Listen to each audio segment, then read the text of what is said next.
அறிவோம். அனைவருக்கும் நமஸ்காரம். இப்போ நாம் பார்த்துக்கிட்டு இருக்கிற பாடத்திட்டம் ஈசாவாஸ்ய உபனிஷதம். இப்போ இந்த ஈசாவாஸ்ய உபனிஷதத்தில் கடந்த வகுப்பிலே முதல் மந்திரம் பார்த்து முடித்தோம். இப்போ அந்த முதல் மந்திரம் நமக்கு என்ன சொன்னது? ஈசாவாஸ்யம் இதம் சர்வம் தத்கிஞ்ச ஜகத்யாம் ஜகத் தேன தத்தேன புஞ்சீதா மா கிருதகஸ்ய சித்தனம் அப்படிங்கிறது. அதாவது மாறுதலுக்கு உட்பட்ட இந்த உலகத்தில் உள்ள எல்லாமே ஈஸ்வரனால் நிறைக்கப்பட்டுள்ளது. அதை உணர்ந்து கொண்டு அனைத்தையும் பொதுவென கருதும் தியாக சிந்தையுடன் இந்த உலகை காப்பாற்றிக்கொள், மற்றவர்கள் செல்வத்துக்கு ஆசைப்படாதே அப்படின்னு கடந்த மந்திரம் நமக்கு சொன்னது. அதாவது முதல் மந்திரம். இப்ப இந்த மந்திரத்தில் நம்ம என்ன புரிஞ்சுக்கிட்டு இருக்கோம்? இப்ப இருப்பதெல்லாம் இறைவனே, எல்லாமாக ஈஸ்வரன் தான் இருக்கின்றான் அப்படின்னு நம்ம தெரிஞ்சுக்கிட்டோம். அப்போ இங்க இந்த உலகமாக நமக்கு பரிணமித்து காணப்படுவது அந்த ஈஸ்வரனுடைய மாயா சக்தி அப்படின்னு தெரிஞ்சுக்கிட்டோம். அப்போ இந்த மாயா சக்தியை எப்படி நம்ம வெளிப்படுத்துறது? மனம் மூலமாக வெளிப்பட்டு கொண்டிருக்கின்றது. ஏன்னா இந்த மனம்தான் மாயை. உண்மையிலேயே மாயை அப்படிங்கிறது இந்த மனசு தான். அப்போ இந்த மனதை கடந்து அந்த அறிவை நாம் அறிவதுதான் நாம் இந்த பிறவி பயனை அடைவதற்கான சரியான பாதையாக இருக்க முடியும். அப்போ அந்த அடிப்படையில தான் இந்த சாஸ்திரம் நமக்கு இதை விளக்கிக் கொண்டே வருகின்றது. அப்போ இந்த மாயை விடுபட்டு இறைவன் மட்டுமே உண்மை என எப்போது தெரியும்? இது போன்ற ஞான விசாரங்களுக்குள்ள வரும்போதுதான் தெரிந்து கொள்ள முடியும்.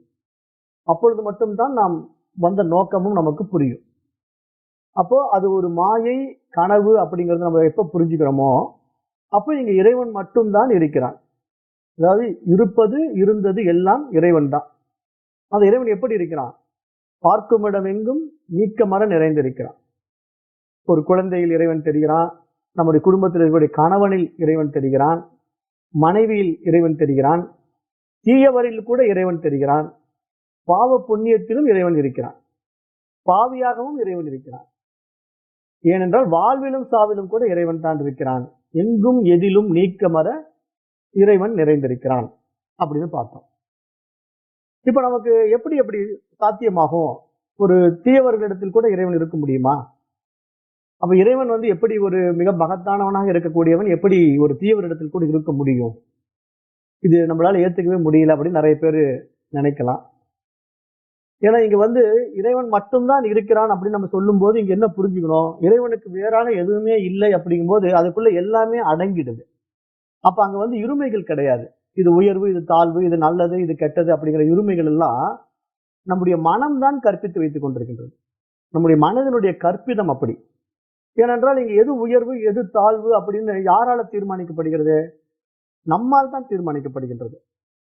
அது போலவே நல்லது கெட்டது கூட நம்மால் தான் தீர்மானிக்கப்படுகின்றது. சரி தவறு கூட நாம் தான் முடிவு செய்யறோம். ஏனென்றால் நமக்கு சரியாக இருப்பது மற்றவருக்கு தவறாக தெரியலாம், மற்றவருக்கு தவறாக இருப்பது நமக்கு சரியாக தெரியலாம். அப்போ இங்க இருமைகளால் மனம் சூழப்பட்டிருக்கிறது. அந்த அடிப்படை உண்மையை நாம் மறந்துவிடக்கூடாது. அப்போ மனம் எங்கெல்லாம் சிக்கிக்கிட்டு இருக்கு, எந்தெந்த மாதிரி சூழ்நிலைகள் எல்லாம் அது பரிணமிக்குது அப்படிங்கறத நம்ம மனதை விசாரித்து பார்க்கின்ற பொழுதுதான் நம்முடைய அறியாமைகள் அகல முடியும். அப்போ அந்த அடிப்படையில் இந்த முதல் மந்திரம் நமக்கு என்ன சொல்லுச்சு?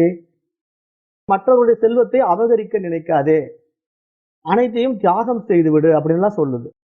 அதை நம்ம என்ன புரிஞ்சுக்கணும்? அப்படி பார்க்கும்போது இங்க இறைவன் ஒரு அறிவு ஸ்வரூபம். அப்ப அந்த அறிவு தான் இங்க எல்லாவற்றிலும் பட்டு பிரதிபிம்பிக்குது. அப்ப அது பிரதிபிம்பிக்கக்கூடிய உபாதியாக இங்க என்ன இருக்குது? இந்த உடலும் மனமும் இருக்கிறது.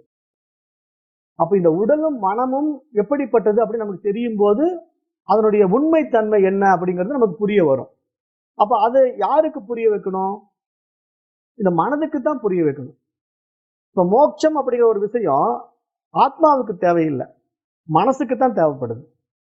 ஏன்னா இங்க மோட்சத்துக்கு ஆத்மா அடைய வேணுமா என்ன? அது பூரணமா எப்பயும் இருந்துகிட்டு இருக்கு. அப்ப மனம் அறியாமையில் இருக்கு. அப்ப அந்த மனதிற்கு விடுதலை தேவைப்படுகின்றது. அப்ப அந்த விடுதலை பெறுவது மனதுக்கு எப்போ சாத்தியமாகும்? மனதனுடைய அறியாமைகள் அகலுகின்ற பொழுதுதான் அது சாத்தியமாகும். அப்ப அந்த அறியாமைகள் எப்படி அகலும்? இந்த மனம் என்பது எப்படிப்பட்டது? இந்த மனம் இயங்குவதற்கான ஆதார பொருள் எப்படி இருக்கிறது அப்படிங்கறதெல்லாம் இந்த மனதின் வாயிலாக நமக்கு நாமே ஆராய்ச்சி செய்து பார்க்கின்ற பொழுதுதான் அது நமக்கு புரிய வரும். அப்ப அப்படி நம்ம பார்க்கும்போது இப்ப இந்த மனம் இதன் மீது ஏற்றி வைக்கப்பட்டிருக்கின்றது? அந்த ஆத்மாவின் மீது ஏற்றி வைக்கப்பட்டிருக்கின்றது, அந்த அறிவின் மீது ஏற்றி வைக்கப்பட்டிருக்கின்றது. அப்ப இந்த உலகம் என்பது அறிவின் மீது ஏற்றி வைக்கப்பட்டிருக்கின்றது. அதை நம்ம நல்லா புரிஞ்சுக்கணும். அப்ப அந்த அடிப்படையில் தான் நேற்று வகுப்புல நம்ம பார்க்கும்போது என்ன பார்த்தோம்? இப்ப நம்ம மனதில் விரியக்கூடிய ஒவ்வொரு நாம ரூபங்களும், உருவங்களும், பெயர்களும் நமக்கு எப்படி தெரியுது? அந்த அறிவு நம்மிடத்திலே இருப்பதினால்தான் தெரிந்து கொள்ள முடிகின்றது. அப்போ அந்த அறிவே எல்லாமாக வியாபிக்கின்றது அப்படிங்கிற அடிப்படை உண்மையை நம்ம மறந்துடக்கூடாது. அப்ப இங்க இறைவன் என்பவன் அறிவாக இருந்து கொண்டு இந்த பிரபஞ்சமாக விரிகிறான். அப்படி விரியும் போது நாம ரூபத்துக்குள்ள வருகின்ற பொழுது அவனை நம்ம சத்குணம் அப்படிங்கிறோம். ஞாம ரூபங்கள் இல்லாமல் அந்த சோர்ஸ்லயே தன்னுடைய சொரூபத்திலேயே அவன் இருக்கின்ற பொழுது அவனை நம்ம நிர்குணம் அப்படின்னு சொல்றோம். அப்ப அந்த நிர்குணமாகிய அறிவு இந்த பிரபஞ்சமாக விரிகின்ற பொழுது அது சற்குணமாக மாறுகின்றது. அப்போ இங்க இருப்பது எல்லாம் இறைவன் தான். அப்ப எந்த அடிப்படையில் இறைவன் வெளிப்படுகின்றான் அப்படின்னா, இந்த மனம்ங்கிற ஒரு விஷயத்தின் வாயிலாக இறைவன் வெளிப்பட்டு பிரகாசிக்கிறான். அவன் பிரகாசிப்பதற்கான உபாதியாக இந்த உடலையும் மனதையும் கையாளுகின்றான். அப்ப இந்த உடலும் மனமும் புலன்களுடைய அடிப்படையில் இந்த உலகத்தை படைக்குது. இந்த புலன்கள் இல்லைன்னா உலகம் வேற மாதிரி இருக்கும். இதெல்லாம் நம்ம கடந்த பாடங்கள்லயே பார்த்துட்டோம். அப்போ இந்த புலன்கள், இந்த மனம் அப்படிங்கிற ஒரு விஷயம் தான் இந்த பிரபஞ்சமாக மாறி விரிஞ்சு காணப்படுகின்றது அப்படிங்கிறது நமக்கு புரியும் போது, அந்த அடிப்படை உண்மைகள் எல்லாம் தெரிஞ்சுக்கிட்ட போது நமக்கு என்ன பண்ணும்? மற்றவருடைய செல்வத்தின் மீது ஆசை வராது, இந்த உலகத்தின் மீது பற்று வராது. ஏன்னா இது ஒரு மாயா தோற்றம், அந்த அறிவில் பிரகாசம், அந்த அறிவில் பிரதிபிம்பிக்கின்றது அப்படின்னு நமக்கு புரியும். அப்ப அப்படி இருக்கிறதுனால இந்த விஷயத்தை நம்ம தெரிந்து கொண்டு இந்த மந்திரத்தின் வாயிலாக நம்ம எதை கடக்கிறோம்? நம்முடைய அறிவு பரிமாணத்தினுடைய முதல் படி இப்ப நம்ம ஏறுறோம். இந்த முதல் மந்திரத்திலேயே முதல் படி இப்ப நம்ம ஏறி இருக்கோம். அந்த படி என்ன நமக்கு சொல்லுச்சு? எல்லாம் இறைவனுடையது, இருப்பதெல்லாம் இறைவனுடைய அம்சம் என்ற தியாக சிந்தையுடன் வாழ்வதால் பற்றின்மை உண்டாகின்றது அப்படின்னு இந்த மந்திரம் நமக்கு சொல்லிக் கொடுத்தது. இப்ப ஈசாவாஸ்யத்தினுடைய 2வது மந்திரம் பார்க்கலாம். குர்வன்னே வேக கர்மாணி ஜிஜீவிசேச்ச தம் சமாஹா ஏவம் துவயி நான்யதேதோ அஸ்தி ந கர்ம லிப்யதே நரே. இப்ப இந்த மந்திரம் 2வது மந்திரம் என்ன சொல்லுது அப்படின்னா, கடமைகளை செய்தபடியே 100 ஆண்டுகள் வாழ விரும்ப வேண்டும். உலகை அனுபவித்து வாழ விரும்புகின்ற நம்மை போன்றவர்களுக்கு செயலில் ஈடுபடுவதை தவிர வேறு வழியே கிடையாது. ஆனால் இவ்விதம் செயலை செய்து கொண்டு வாழ்வதினால் அந்த செயலானது நமக்கு பந்தத்தை உண்டு பண்ணாது அப்படின்னு இந்த மந்திரம் சொல்லுது. அப்ப இந்த மந்திரத்தை நம்ம என்ன புரிந்து கொள்ளணும்? கர்மாணி ஜுஜி விசேஷ தம் சமாஹா அப்படிங்கிறாரு. அதாவது செயலை செய்கின்ற கர்மங்கள், காரியங்கள் எப்படிப்பட்டதாக இருக்க வேண்டும்? வேதத்தில் சொல்லப்பட்ட, வேதத்திற்கு முரண்படாத காரியங்களாக இருக்க வேண்டும். அதாவது தர்மம் அதர்மம் அப்படிங்கிற ஒரு விஷயத்தை நம்ம எப்படி தெரிஞ்சுக்கிறோம்?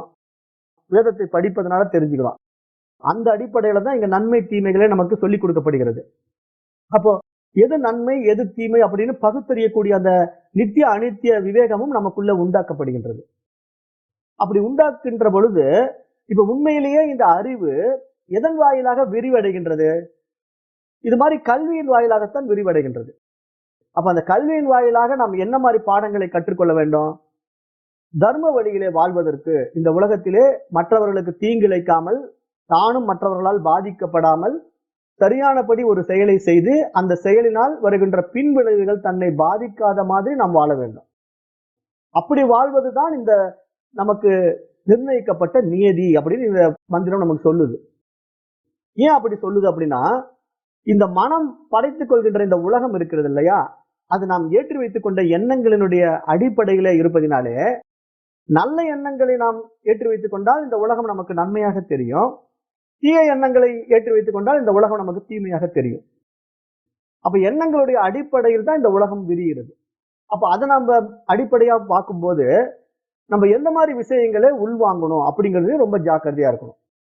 அததான் இந்த கர்ம விஷயங்கள்ல செயல்கள்லயும் நடைமுறைக்கு வந்துடுது. இப்ப நல்ல விஷயங்களை நம்ம உள்வாங்கும் போது நம்முடைய செயல்கள் எப்படி இருக்கும்? நல்ல செயல்களாக இருக்கும். கெட்ட விஷயங்களை உள்வாங்கும் போது நம்முடைய செயல்கள் கெட்ட செயல்களாக மாறிவிடும். அப்ப இந்த செயல்களுடைய மாற்றங்கள் நமக்கு என்னவா மாறுது? பாவ புண்ணியங்களாக மாறுது. கெட்டது செய்தா அதனுடைய பின்விளைவுகளை நம்ம சந்திக்கிறோம். நல்லது செய்தா அதனுடைய பின்விளைவுகளை சந்திக்கிறோம். அப்ப இங்க நன்மை தீமைங்கிறது எதன் அடிப்படையில் இருக்கிறது அப்படின்னா, நமக்கும் மற்றவர்களுக்கும் தீங்கு வராத வரைக்கும் அது நன்மை, தீங்கு வந்தால் அது தீமை அப்படிங்கிறது நம்ம நல்லா தெரிஞ்சுக்கணும். அப்ப அந்த அடிப்படையில இங்க மனிதனாகி நமக்கு கர்மம் செய்வதை தவிர வேறு வழியே கிடையாது. செய்துதான் ஆக வேண்டும். ஆனால் அந்த கர்மம் எப்படி இருக்க வேண்டும்? சாஸ்திரம் சொல்வது கர்ம யோகமாக மாற வேண்டும் அப்படின்னு சொல்லுது. கர்ம யோகம் அப்படிங்கிறதுக்கும் கர்மாங்கிறதுக்கும் வித்தியாசம் என்ன அப்படிங்கிறது நேற்றைய வகுப்பிலேயே பார்த்தோம். அதாவது தனக்காக சுயநலமாக செய்கின்ற செயல்கள் எல்லாம் கர்மா. எந்த ஒரு பிரதிபலனம் எதிர்பார்க்காமல் பொதுநல மனப்பான்மையோடு எந்த ஒரு காமியமும் இல்லாமல் ஆசைகளும் இல்லாமல் நிஷ்காமிய கர்மாவாக செய்கின்றது கர்ம யோகம் அப்படின்னு நம்ம புரிஞ்சுக்கணும். அப்ப நம்ம இப்ப ஏன் அந்த செயல்களை கர்ம யோகமாக மாத்திக்கொள்ளணும்? இப்ப இந்த செயல் யாருடையது? என்னுடையது அப்படிங்கிற அகங்காரம் அங்க வந்துடுச்சுன்னா அது பாவ புண்ணியங்களுக்கு வித்திட்டுடுது. அது நம்முடைய அடிப்படையாக மாறிடுது. ஆனா இது ஈஸ்வர காரியமாக மாறும்போது, எல்லாம் ஈஸ்வர தன்மையிலேயே இயங்கிக் கொண்டிருக்கின்ற பிரபஞ்சமே செய்கின்ற செயலும் ஈஸ்வர காரியமாக மாறுகின்ற பொழுது இங்க என்னுடைய செயல் ஒன்றும் இல்லை, அவனுடைய காரியம் நடந்து கொண்டிருக்கின்றது. அதற்கான கருவிதான் இந்த மனமும் உடலும் அப்படிங்கிற புரிதல் நமக்கு வந்துடும் இல்லையா? அப்படி வரும்போது இங்க செயல் செய்துதான் ஆக வேண்டும். ஆனால் அந்த செயலினுடைய விளைவுகள் நம்மை பாதிக்காது. அதுதான் ரொம்ப முக்கியம். அப்படி வாழும்போதுதான் அது கர்ம யோகமாக மாறும். இல்லைன்னா அந்த செயல் விளைவுகள் நம்மை பாதிக்கும். அதுதான் இந்த மந்திரம் சொல்லுது. கடமைகளை செய்தபடி 100 ஆண்டுகள் வாழ விரும்ப வேண்டும். உலகை அனுபவித்து வாழ விரும்புகின்ற நம்மை போன்றவர்களுக்கு செயலில் ஈடுபடுவதை தவிர வேறு வழியே கிடையாது அப்படின்னு சொல்லுது. ஏன் செயல் செய்யாம நம்ம இருக்க முடியாது? ஏன்னா உடம்பு எடுத்து வந்துட்டோம். அப்ப உடம்பு எடுத்து வந்ததுனால இந்த உடம்புடைய நியதிக்குள்ள நம்ம இருந்துதான் ஆகணும். இந்த உடம்புடைய நியதி என்ன? உண்ண உணவு, உடுக்க உடை, இருக்க இடம் அப்படிங்கிற அத்தியாவசிய தேவைகள் இந்த உடம்புக்கு தேவைப்படுது. அப்ப நான் செயல் செய்ய மாட்டேன், நான் எந்த வேலைக்கு போக மாட்டேன்னு சொல்லி வீட்டுல உட்காந்துருந்தா சாப்பிடுறது எப்படி சாப்பிட முடியும்? இப்ப சாப்பாடு நமக்கு தேவைப்படுது. அப்ப சாப்பாட்டுக்கு நமக்கு உழைக்கணும். உணவுக்கு உண்டான ஊதியத்தை நம்ம பெற்றாக வேண்டும். அப்ப அது எப்படி இருக்க வேண்டும்? அந்த தொழில், அந்த காரியம், அந்த கடமை தர்ம வழியில இருக்க வேண்டும். அதைத்தான் இங்க சாஸ்திரம் சுட்டி காட்டுது. அப்படி செய்கின்ற அந்த செயல் என்னுடைய செயல் அப்படின்னு நினைக்காமல், அந்த அகங்கார மமகாரம் இல்லாமல் அது பொது காரியமாக செய்யப்பட வேண்டும். நாம் செய்கின்ற செயல் ஈஸ்வரன் நமக்கு கொடுக்கப்பட்ட பணியாக எண்ணி அந்த காரியத்தை நாம் செய்ய வேண்டும். ஈஸ்வர காரியம் நடந்து கொண்டிருக்கின்றது இந்த பிரபஞ்சத்திலே. ஒவ்வொரு ஜீவர்களும் அதனுடைய இயக்கம் எல்லாமே ஒரு காரண காரியத்தோடு இயங்கிக் கொண்டிருக்கின்றது. இந்த புரிதல் தான் இங்க ஞானம். இப்ப ஞானிகளுக்கும் அஜ்ஞானிகளுக்கும் உள்ள வித்தியாசம் என்ன அப்படின்னு நீங்க பாத்தீங்கன்னா, இப்ப ஞானி இந்த ஞானத்தினுடைய உச்சத்தில் இருக்கிறதுனால இந்த உலகம்ங்கிறது ஒரு மாயை தான் அவருக்கு நல்லா தெரியும். ஏன்னா இங்க எந்த செயலும் உண்மை இல்லை, இதெல்லாம் தோன்றி மறையக்கூடிய ஒரு திரைப்பட காட்சி அப்படின்னு அவருக்கு தெரியும். ஆனாலும் அந்த திரைப்படத்திலே நடிக்க வந்த ஒரு நடிகனுக்கு என்ன வேலை? என்ன மாதிரி கேரக்டர் கொடுத்திருக்காங்களோ அந்த கேரக்டர் அவன் செய்யணும். ஏன் எனக்கு இந்த கேரக்டர்னு கேள்வி கேட்க கூடாது. டைரக்டர் உனக்கு பிச்சைக்கார வேடம் கொடுத்துட்றேன் அப்படின்னா அந்த பிச்சைக்காரன் வேடத்துல அவன் நடிக்கணும். ஒரு ராஜா இளவரசன் அல்லது ஒரு ராஜா வேடம் கொடுத்துட்றேன் அப்படின்னா அந்த ராஜா வேடத்துல அவன் நடிக்கணும். இப்ப அவனையே ராஜாவா நடிக்க வச்சீங்க, என்னையே பிச்சைக்காரனா நடிக்க வைக்கிறீங்கன்னு கேள்வி எல்லாம் கேட்கக்கூடாது. ஏன்னா இங்க ஒரு படம் ஓடிக்கிட்டு இருக்கு. அந்த படத்துல பலவிதமான கேரக்டர்ஸ் இருக்கு. அந்த கேரக்டர்ஸ் தகுந்த மாதிரி இங்க சீன்கள் ஓடிக்கிட்டு இருக்கும். அந்த சீனை அப்படி அப்படியே ஏத்துக்கணும். அது ஞானிக்கு தெரியறதுனால ஞானி என்ன பண்றாரு? தனக்கு கொடுக்கப்பட்ட கேரக்டரை சரியாக செய்யறாரு. அவருக்கு என்ன கேரக்டர் கொடுத்திருக்காங்களோ அதை அழகா அவர் செஞ்சுட்டு இருக்காரு. அதனால அவர் பாதிக்கப்பட மாட்டார். ஏன்னா அவர் செய்யல, அந்த படத்துல டைரக்டர் அதை செய்ய வைக்கிறாரு, இவர் செஞ்சுக்கிட்டு இருக்காரு, அந்த சீன் நடிச்சுக்கிட்டு இருக்காரு. ஆனா அவருடைய ரியாலிட்டி என்ன? அவருக்கு தெரியும், நான் இந்த உடலும் அல்ல மனமும் அல்ல, இந்த பஞ்ச கோஷங்களும் நான் அல்ல அப்படின்னு ஞானிக்கு தெரியும். ஆனா அஜ்ஞானி என்ன நினைக்கிறான்? இதை நான் செய்கிறேன் அப்படின்னு நினைக்கிறதுனால அவனுக்கு என்ன ஆகுது? அந்த செயல் விளைவுகளால் வரக்கூடிய பாவ புண்ணியமும் அவனையே சேருகின்றது. அதனால் வருகின்ற இன்ப துன்பங்களும் அவனை சேருகின்றது. அதனால அவன் அதை பாதிக்கப்படுகின்றான். இன்பம் வரும்போது ஆடுறான், துன்பம் வரும்போது அழுகுறான். அந்த இன்பம் வரும் துன்பம் வரும் ஞானிக்கும். ஏன்னா அவர்களும் செயல்களில் இருந்து கொண்டிருப்பதனால. ஆனா இன்பம் வரும்போது அவர்கள் ஆடவும் மாட்டாங்க, துன்பம் வரும்போது துவண்டு போகவும் மாட்டாங்க. ஏன்னா அவங்களுக்கு தெரியும் இந்த சீன் நமக்கு கொடுக்கப்பட்டிருக்கு. அன்னைக்கு எனக்கு பணக்காரன் சீன் கொடுத்ததுனால நான் பணக்காரனா நடிச்சேன், இன்னைக்கு எனக்கு பிச்சைக்காரன் சீன் கொடுத்துருக்கு, பிச்சைக்காரனா நடிச்சுக்கிட்டு இருக்கேன் அப்படின்னு அவருக்கு புரியுறதுனால பிச்சைக்காரனா நான் ஏன் மாறிட்டேன்னு வருத்தப்பட மாட்டாரு, பணக்காரனா வாழும்போது என்னை ஏன் பணக்காரன் ஆக்கிட்டேன்னு சொல்லிட்டு ஆடவும் மாட்டார். அப்ப அந்த புரிதல், அந்த ஞானம் இருக்கிறவர்கள் ஞானிகள். அது மாதிரி நாம் இந்த உலகத்தை கையாள வேண்டும். அதைத்தான் இந்த மந்திரம் சொல்லுது. நீ வாழ்ந்துதான் ஆக வேண்டும். ஏன்னா உடம்பு எடுத்து வந்தாச்சு. ஆனா எப்ப உடம்பு நமக்கு வராது? இந்த ஞானம் முழுமை அடைந்து ஞானியாக மாறிய பிறகு, ஜீவன் முக்தனாக மாறிய பிறகு, இந்த தேகத்தை விட்ட பிறகு விதேக முக்தி நிலையிலே இனி உடல் நமக்கு கிடைக்காது. இனிமேல் உடல் எடுக்க வேண்டிய அவசியம் இல்லை. ஏனென்றால் நம்முடைய சோர்ஸுக்கு திரும்பிடுறோம், நம்முடைய மூலத்துக்கு திரும்பிடுறோம். ஆனா அந்த மூலத்துக்கு திரும்பாத வரைக்கும் உடல் மாறி மாறி வந்துகிட்டே இருக்கும். அப்ப அந்த அடிப்படையில இப்ப நமக்கு வந்திருக்கிற இந்த உடல் இருப்பதினாலே, இந்த உடலின் வாயிலாக இது போன்ற ஆத்ம ஞான விஷயங்களை உள்வாங்கி அடைந்த ஞானத்தினாலே நாம் நம் கடமையை செய்து கொண்டுதான் இருக்க வேண்டும். கடமையை விட்டு விலக முடியாது அப்படிங்கிறத நம்ம ரொம்ப தெள்ள தெளிவாக இங்க நம்ம இருக்கணும். அததான் இந்த மந்திரம், இரண்டாவது மந்திரம் சொல்லுது. உலகில் வாழ வேண்டும் என்றால் அதற்கு செயல் செய்தாக வேண்டும். கடமைகளை செய்யாமல் யாருமே வாழவே முடியாது. அதாவது எந்த வேலையை செய்தாலும் அதற்குண்டான ஒரு விளைவு என்பது நிச்சயமாக இருக்கும். அது நல்லதாகவும் இருக்கலாம், கெட்டதாகவும் இருக்கலாம், அல்லது இரண்டும் கலந்ததாகவும் இருக்கலாம். ஆனால் அதனுடைய விளைவுகள் இருந்தே தீரும். ஆனால் அந்த விளைவு எதுவானாலும் அதில் நாம் பிணைக்கப்படாமல் இருக்க வேண்டும் என்றால் நமக்கு இந்த ஞானம் அவசியம். ஆனால் இந்த ஞானம் இல்லாவிட்டால் என்ன ஆயிடும்? அந்த விளைவுகளினாலே நாம் பிணைக்கப்பட்டு விடுவோம். அப்ப அந்த பிணைப்பு நமக்கு என்ன செய்யுது? நம்மிடத்திலே ஒரு பதிவை உண்டாக்கி விடுகின்றது. அது நல்லதோ கெட்டதோ, அது நம்மிடத்திலே ஒரு பதிவை உண்டாக்கி விடுகின்றது. அந்த பதிவின் காரணமாக நாம் செயல்களை செய்ய ஆரம்பித்து விடுகின்றோம். அந்த செயல் நமக்கு என்ன செய்கிறது? இன்பத்தையோ அல்லது துன்பத்தையோ கொடுத்து விடுகின்றது. இதுவே நம்முடைய தொடர்ந்த பிறவிக்கும் காரணமாக மாறிவிடுகின்றது. நம்முடைய தொடர் பிறவிக்கு எது காரணம்? நம்முடைய அறியாமை தான். அப்ப நம்ம அந்த அறியாமையிலிருந்து நீங்கி அறிவை தெரிந்து கொண்டு விட்டோம் என்றால், அந்த அறிவே எல்லாமாக இருக்கின்றது என்ற அந்த ஞானத்திலே நாம் நிலைத்து நின்று விட்டோம் என்றால், இங்கு நம்மை எந்த ஒரு விஷயமும் பந்தப்படுத்தாது. அப்ப அந்த பந்தம் நமக்கு உண்டாகாத பொழுது அதனுடைய விளைவுகள் நம்மை பாதிக்காது. அப்படிங்கிறது தான் இந்த மந்திரம் நமக்கு சொல்ல வர்ற முக்கிய விஷயம். அப்ப அதனால அப்படி பார்க்கும்போது இந்த உலகை இறைவனுக்கு உரியதாக கண்டு அவரது சொத்திற்கும் சுகத்திற்கும் ஒரு பொறுப்பாளன் போன்று நாம் வாழ்ந்தால், அந்த சிந்தனையுடன் நாம் செயல்பட்டால் செயலில் வருகின்ற பலன்கள் நம்மை எதனுடனும் பிணைக்காது அப்படின்னு இந்த மந்திரம் சொல்லுது. அந்த ஈஸ்வரன் நம்மை ஒரு கருவியாக பயன்படுத்துகின்றான்.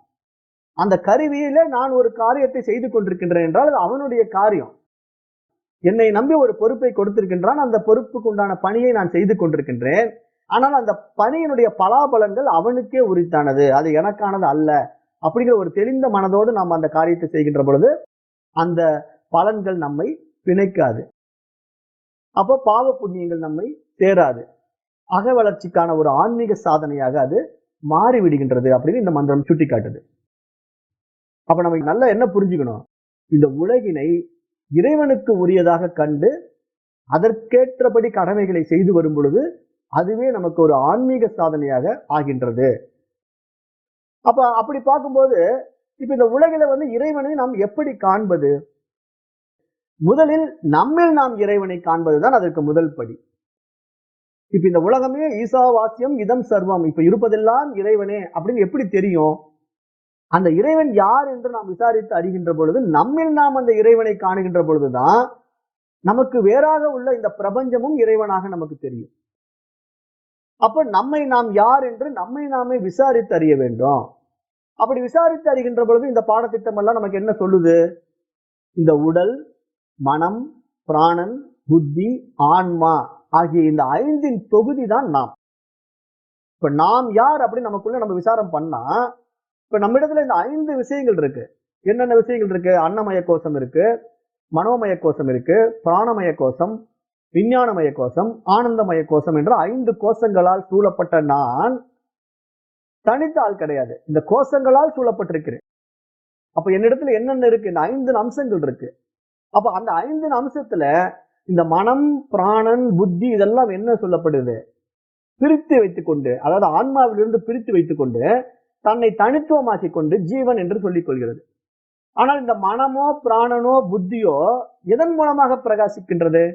அந்த ஆன்மாவின் மூலமாகத்தான் பிரகாசிக்கின்றது, அந்த அறிவின் மூலமாகத்தான் பிரகாசிக்கின்றது அப்படிங்கறத நம்ம அறிந்து கொள்ளுகின்ற பொழுது, அப்ப நம்முடைய உண்மைத்தன்மை என்ன?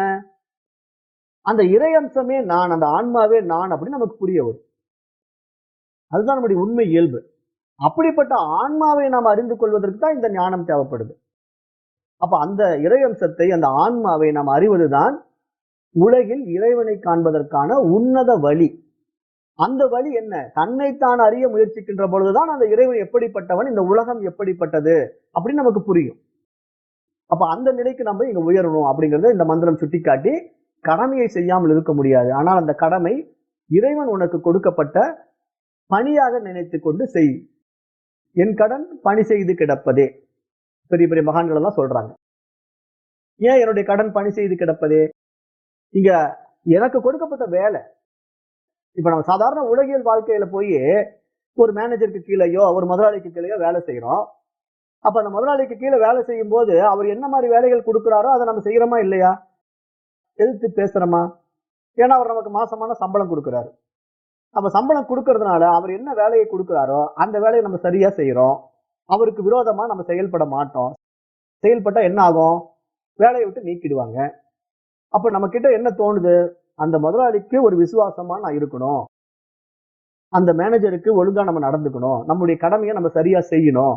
அப்ப நான் என்னுடைய வேலையை சரியாக செய்தால் எனக்கு உண்டான மாத ஊதியம் கொடுக்கப்படும் அப்படின்னு நம்ம தெரிஞ்சுக்கிட்டு அந்த கடமையை நம்ம சரிவர செய்கின்ற மாதிரி, இப்ப இந்த பிரபஞ்சத்திலே படைக்கப்பட்ட என்னுடைய வேலை என்ன அப்படிங்கறத நான் தீர்மானிக்காம ஈஸ்வரன் தீர்மானித்திருக்கிறான்.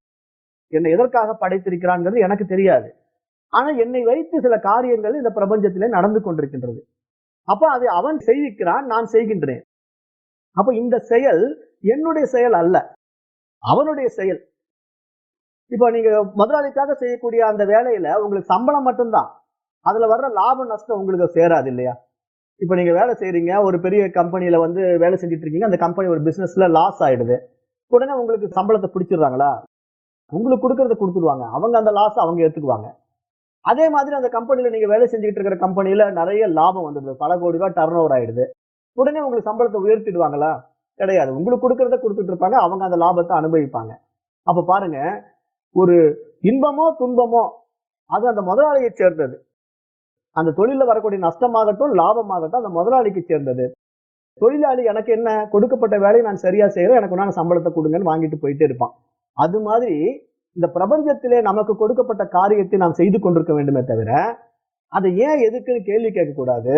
அந்த காரியத்தில் வருகின்ற இன்ப துன்பங்கள், சாதக பாதகங்கள், பாவ புண்ணியங்கள் என்னை சேராது. ஏனென்றால் அது ஈஸ்வர காரியமாக நான் செய்கின்றேன் அப்படிங்கிற மனோபாவம் இருக்கணும், அப்படிங்கிற புரிதல் இருக்கணும். அந்த புரிதலோட நம்ம செயலை செய்கின்ற பொழுது அந்த செயலுக்கு பெயர் தான் நிஷ்காமிய கர்மா, கர்ம யோகம் அப்படின்னு பேரு. அப்ப கர்ம யோகம் அப்படின்னா இதில் எனக்கு எந்த பலனும் வேண்டாம், நீயே அந்த பலனை வைத்துக்கொள், நல்லதோ கெட்டதோ, என்னை எதற்காக படைத்திருக்கின்றாயோ அந்த காரியத்தை நான் செய்து கொண்டிருக்கின்றேன், நீ எப்படி விரும்புகின்றாயோ அப்படியே நடக்கட்டும் அப்படின்னு ஈஸ்வர அர்ப்பணம் செய்துவிட வேண்டும். ஈஸ்வர பிரணிதானாத்வாத் அப்படின்னு நம்ம புரிஞ்சுக்கணும். அப்ப அந்த ஈஸ்வர தன்மைக்குள்ளே நாம போயிட்டு அந்த காரியத்தை செய்யும் போது அதனுடைய சாதக பாதகங்கள் நம்மை பாதிக்காது, அதனால் விளைகின்ற பாவ புண்ணியங்கள் நம்மை தாக்காது. அப்ப அந்த மாதிரி நிலைகளை நாம் செய்கின்ற இந்த செயல் விளைவுகளினால் நமக்கு பிறவி கிடையாது, பிறவிலிருந்து தப்பித்துக் கொள்வோம் அப்படிங்கிற ஒரு மிகப்பெரிய ரகசியத்தையும் இந்த மந்திரம் நமக்கு சுட்டி காட்டுது. அப்ப கடமையை செய்தாக வேண்டும், ஆனால் அது பலன் கருதாததாக இருக்க வேண்டும். அதை நம்ம நல்லா மனசுல உள்வாங்கிக்கணும். அப்ப அந்த புரிதலை தான் இந்த 2வது மந்திரம், ஈசாவாசிய உபநிஷத்தினுடைய 2வது மந்திரம் நமக்கு சுட்டி காட்டுது. அப்ப 3வது மந்திரம் என்ன சொல்லுது? அசூர்யா நாமதே லோகா அந்தேன தமசாவிருதா தாம்ஸ்தே பிரத்யாபி கச்சந்தி ஏகே சாத் மகனோ ஜனாகா அப்படிங்குது. இங்க என்ன சொல்லுதுன்னா, இப்ப நம்ம அந்த செயலை செய்கின்ற பொழுது இப்ப என்னுடைய செயல் அப்படின்னு அகங்காரத்தை செய்யக்கூடியவர்கள் நிறைய பேர் இருக்காங்க. நான் தான் இதை செய்யறேன், நான் தான் இதுக்கு கர்த்தா, நான் தான் இதை அனுபவிக்கின்றேன், நான் தான் இதற்கு போக்தா அப்படிங்கிற மனோபாவம். அவர்கள் எல்லாம் அஞ்ஞானிகள், தன்னை அறியாதவர்கள். அவ்வாறு தங்களை அறியாமல் நான் என்ற ஆணவத்திலே செயல் செய்கின்ற மனிதர்கள் தங்களை அறியாமல் அழித்துக் கொள்கின்ற மனிதர்கள் அப்படின்னு இந்த சாஸ்திரம் சொல்லுது, இந்த உபநிஷத்து சொல்லுது. அப்படி தன்னை அறியாமல் தங்களை அழித்துக் கொள்கின்ற மனிதர்கள் எவரோ அவர்கள் அசூர்யா என்ற சூரியனே உதிக்காத காருரலினால் மூடப்பட்ட உலகங்களை அடைகிறார்கள் அப்படின்னு இந்த மந்திரம் சொல்லுது. இந்த மூன்றாவது மந்திரம் என்ன சொல்லுதுன்னா, தன்னை யார் என்று தெரிந்து கொள்ளாமல் தன் மனம் போன போக்கிலேயே தன்னையே தான் அழித்துக் கொள்ளுகின்ற மனிதன் எவனோ அவன் அசூர்யா என்ற சூரியனே உதிக்காத காருரலினால் மூடப்பட்ட உலகங்களை அடைகிறான் அப்படின்னு இந்த மந்திரம் சொல்லும் போது நம்ம என்ன புரிஞ்சுக்கணும்? இப்போ தவறான பாதையில பயணிக்கிறவர்கள் எல்லாம் எடுத்துக்கங்களேன். இப்போ தன்னுடைய காரியம், இதை நான் தான் இதுக்கு கர்த்தா, நான் தான் இதற்கு போக்தா அப்படின்னு இந்த உலக காரியங்களை செய்து கொண்டிருக்கின்றவன் எல்லாம் காருரலில் மூழ்கி விடுகிறான். ஏன்னா இங்க மனம் தான் அந்த இருளை சந்திக்கும். இப்போ ஒரு இன்பமும் துன்பமும் மனதிற்கு தான். இப்ப காருரில் அப்படிங்கிற விஷயம் எப்படி, இப்ப இந்த பிறவியும் மாறிடும், மனசும் ரொம்ப மோசமான கீழ்நிலைக்கு போயிடும். ஏன்னா செய்கின்ற செயல் விளைவுகள்னால வரக்கூடிய தவறுகள் என்ன பண்ணுது, மனதை உயர்த்தாம கீழே இறக்கிட்டு போயிடுது. அப்போ இந்த மனிதர்கள் ஆசை வசப்பட்டு உடம்புடனும் மனதுடனும் தம்மை பிணைத்துக் கொண்டு உலகின் சுகபோகங்களை நாடி வெளி விஷய சுகங்களில் அதிகம் கவனம் செலுத்துகின்றார்கள். இவர்கள் மீண்டும் மீண்டும் பிறப்பு இறப்பு என்ற சம்சாரத்திற்கு உள்ளாகின்றார்கள். அதற்கு மாறாக இவர்கள் தன்னை அறிந்த தத்துவ ஞானிகளாக மாறி அந்த ஆன்மாவுடன் அல்லது அந்த அறிவுடன் தம்மை ஒன்றுபடுத்திக் கொண்டு தன்னுள்ளேயே அகநாட்டம் செலுத்தினால் அவர்கள் அந்த இறைநிலையை அடைந்து விட்டால் மரணத்தை வெல்ல முடியும், அதாவது பிறவியை தவிர்க்க முடியும் அப்படின்னு இந்த மந்திரம் சுட்டி காட்டுது. அப்போ இங்க நம்ம என்ன புரிஞ்சுக்கணும், ஆன்மாவை அழிப்பவர்கள்னு ஏன் சொல்லுது? இப்ப ஆன்மாவை யாராவது அழித்து விட முடியுமா? ஆன்மாவை யாராலும் அழிக்க முடியாது. ஆனால் அந்த ஆன்மாவை அழிப்பதற்கு நிகரான குற்றத்தை செய்பவர்கள் என்று பொருள் இதற்கு. தான் செய்கின்ற தவறு தெரியாம மிகப்பெரிய காரியத்தை செய்து கொண்டிருக்கின்றார்கள். அதாவது நான் ஆன்மா, நான் அறிவு அப்படிங்கிறது தெரியாம மனதில் மாட்டிக்கொண்டு மனம் போன போக்கிலே பயணித்துக் கொண்டிருப்பதினாலே அவருடைய மனம் எங்க கடைசியில போய் சேருது, அவருடைய வாழ்க்கை எப்படி இருக்குது, ரொம்ப இருளிலே, அதாவது சூரியன் உதிக்காத ஒரு கார் இருளிலே போய் மாட்டிக்கிறாங்க. அப்ப அந்த நிலை நமக்கு வந்துவிடக் கூடாது அப்படிங்கறத இந்த மந்திரம் சுட்டி காட்டுது. அந்த நிலை எப்படிப்பட்டதா இருக்கும், நமக்கு தொடர் பிறவிகளுக்கு வழிவகுக்கும். இந்த பிறவிலேயே நாம் செய்கின்ற சில செயல் விளைவுகள் நம்ம என்ன கொண்டு போய் சேர்த்திடுது, கார் இருளில் கொண்டு போய் சேர்த்திடுது. தவறான பல வழியில காரியங்கள் ஈடுபட்டவர்கள் எங்க இருக்காங்க, இன்னைக்கு சிறையிலையும் மோசமான வாழ்க்கையும் வாழ்ந்து கொண்டிருக்கிறார்கள். அப்ப அந்த நிலைப்பாடு ஏன் வந்தது? அப்ப அவர்கள் சிறையில் இருக்கிறவங்க சந்தோஷமா இருக்க முடியுமா? இல்ல வாழ்க்கையினுடைய இறுதி நிலையில ஒண்ணுமே செய்ய முடியாம மற்றவர்களால் கைவிடப்பட்டு எந்த ஒரு உதவியும் இல்லாமல் வாழ்பவன் சந்தோஷமாக இருக்க முடியுமா? இப்ப இந்த உலகத்துல எத்தனையோ பேரை பாக்குறோம். ஒவ்வொருத்தரும் ஒவ்வொரு விதமான வாழ்க்கை வாழ்றாங்க. ஒருத்தருக்கு உதவி பண்றதுக்கு கூட ஆள் இல்லாம, உண்ண உணவின்றி, உடுக்க உடையின்றி, ரொம்ப மோசமான நிலையில பிளாட்ஃபார்ம்ல படுத்துட்டு இருக்கிறவன் எல்லாம் நம்ம பார்க்க முடியுது. அப்ப ஏன் அவனுக்கு அந்த நிலை, அவனுடைய அந்த நிலைப்பாட்டுக்கு என்ன காரணம்? அவன் தன்னைத்தானே அழித்துக் கொள்கிறான் அப்படின்னு தான் இந்த மந்திரம் சுட்டி காட்டுது. தன்னை யார் என்று தெரியாததினாலே மனம் போன போக்கிலே வாழ்ந்து அந்த மாய உலகை அறிந்து கொள்ளாமலேயே அதில் மயக்கம் அடைந்து தன்னை தான் அழித்துக் கொள்கின்றான், ஆன்மாவை அழித்துக் கொள்கின்றான் அப்படின்னு இந்த மந்திரம் சுட்டி காட்டுது.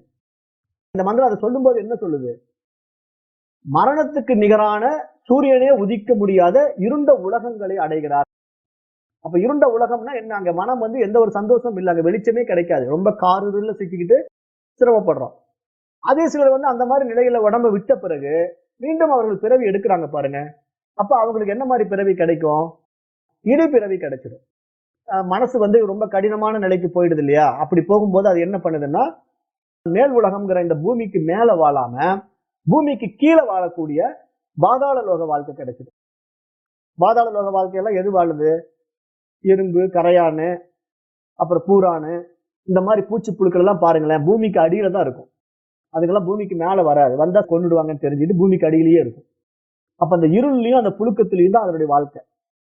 அப்ப அதுவும் வாழுது, நாமளும் வாழ்றோம். ஆனா வாழ்க்கையில வித்தியாசம் என்ன? சுகபோகங்களோட வாழ்றதும் சுகமற்ற நிலையில கஷ்டப்பட்டுக்கிட்டு வாழ்றதுக்கு உண்டான வித்தியாசம் தான் இங்க கார் இருள் அப்படின்னு நம்ம புரிஞ்சுக்கணும். அப்ப அந்த கார் இருளில் அது சிக்கிக் கொள்ளக்கூடாது. அந்த நிலைக்கு மனசு போயிடக்கூடாது. அப்ப அந்த மனதை நல்ல நிலைக்கு உயர்த்துவதற்கான முயற்சியையும் அதற்குண்டான வழிமுறைகளையும் நாம் தெரிந்து கொள்ள வேண்டும். அதைத்தான் இங்க அந்த மந்திரம் நமக்கு சுட்டி காட்டுது. அப்போ அந்த ஆன்மாவை அறிந்து அதனுடன் ஒன்றுபடுத்திக் கொண்டு வாழும் பொழுது நாம் இறைநிலையை அடைகிறோம் அப்படின்னு இந்த 3வது மந்திரம் நமக்கு சுட்டி காட்டுறது. அடுத்தது ஈசாவாசிய உபநிஷத்தினுடைய 4வது மந்திரம். அனேஜத் ஏக்கம் மனசோ ஜவியோ நைனத் தேவா ஆப்னுவன் பூர்வமர்ஷத் தத்தா வதோ அஞ்ஞானத்தேஜி திஷ்டத் தஸ்மின்னபோ மாதரிஸ்வா ததாதி அப்படிங்குது. அதாவது தத்தாவதோ அஞ்ஞானத்தேஜி திஷ்டத் தஸ்மின்னபோ மாதரிஸ்வா ததாதி. இந்த மந்திரம் என்ன சொல்லுது அப்படின்னா, ஈஸ்வரனே இரண்ய கர்ப்பனாக தோன்றி அனைத்து செயல்களையும் விதவிதமான தேவதைகளுக்கு பிரித்து கொடுக்கின்றார். தானே விதவிதமான தேவதைகளாக தோன்றி கொண்டும் இருக்கிறார் அப்படின்னு இந்த மந்திரத்துடைய பொருள். அதாவது இந்த ஆன்மா அசைவற்றதாக இருக்கிறது. அது ஒன்றே ஆனதுதான். ஆனா அது அனைவருக்குள்ளும் ஒன்றாக இருக்கிறது அப்படின்னு நம்ம புரிஞ்சுக்கணும். எப்படி அனைவருக்குள்ளும் ஒன்றாக இருக்கிறது இந்த ஆன்மா, இந்த அறிவு? இப்ப நம்ம திருப்பி என்ன பண்ணணும், முன்ன படிச்ச அந்த முதல் சூத்திரத்துக்கு தான் நம்ம திருப்பி சிந்திக்கணும். ஏன்னா இப்ப இந்த அறிவுங்கிறது ஒரு பொதுவானது. அது பேரறிவு, பரமாத்மா, பேருணர்வு, பிரம்மம் அப்படின்னு நம்ம சொல்றோம். அப்ப அப்படிப்பட்ட ஒரு பரமாத்மா, பேருணர்வு அசைவற்றது, அது ஒன்றேயானது. ஆனால் அது அனைவருக்குள்ளும் ஒன்றாக இருக்கிறது. அப்ப அதுல வேற்றுமை இல்லை, இது உயர்வு தாழ்வு இல்லை. ஆனா அந்த வேற்றுமைகள் எல்லாம் எங்க மாறுது? அது பிரகாசிக்கின்ற உபாதிகளாகிய உடல்களையும் மனதையும் பொறுத்துதான் மாறுபடுகின்றது. அது நம்ம ஏற்கனவே இந்த ஓமானம் எல்லாம் பார்த்தோம். சூரியன் வானத்திலே பிரகாசமாக பிரகாசித்துக் கொண்டிருக்கின்றது. ஆனால் அந்த சூரியனுடைய பிரதிபிம்பம் பிரதிபிம்பிக்கின்ற நீர்நிலைகளை பொறுத்து மாறுபடுகின்றது. அதுபோல இங்கு உடல்களிலே ஏற்படுகின்ற மாற்றங்களும் மனதிலே ஏற்படுகின்ற மாற்றங்களும் காரணமாக அந்த அறிவு பிரகாசத்திலே மாற்றம் இருக்கின்றது. அப்ப எப்படிப்பட்ட அறிவினால் ஒருவன் தன்னை அழித்துக் கொள்வதில்லையோ அப்படிப்பட்ட அறிவை இங்கு இந்த உபனிஷத் கொடுக்கிறது. இது இந்த ஞானத்தை நேரடியாக விளக்கவில்லை. ஏனென்றால் அது ஒரு பொருளாக இல்லாமல் இருப்பதால் அதை மறைமுகமாக புகட்டுகிறது அப்படின்னு நம்ம நல்லா புரிஞ்சுக்கணும். ஏன்னா இந்த ஞானத்தை நேரடியாக புகட்டுவது கஷ்டம். அப்ப அதுக்குதான் இந்த சாஸ்திரம் என்ன மாதிரி விஷயத்தை கையாளுதுன்னா, அத்தியாரோபம் அபவாதம் அப்படிங்கிற முறையில ஆத்ம ஞானத்தை உபதேசிக்குது. அத்தியாரோபம் அபவாதம் அப்படின்னா என்ன? அத்தியாரோபம் என்பது ஒரு பொருளின் மீது அதற்கு அப்பாற்பட்ட வேறொரு பொருளை ஏற்றி வைத்தலாகும்.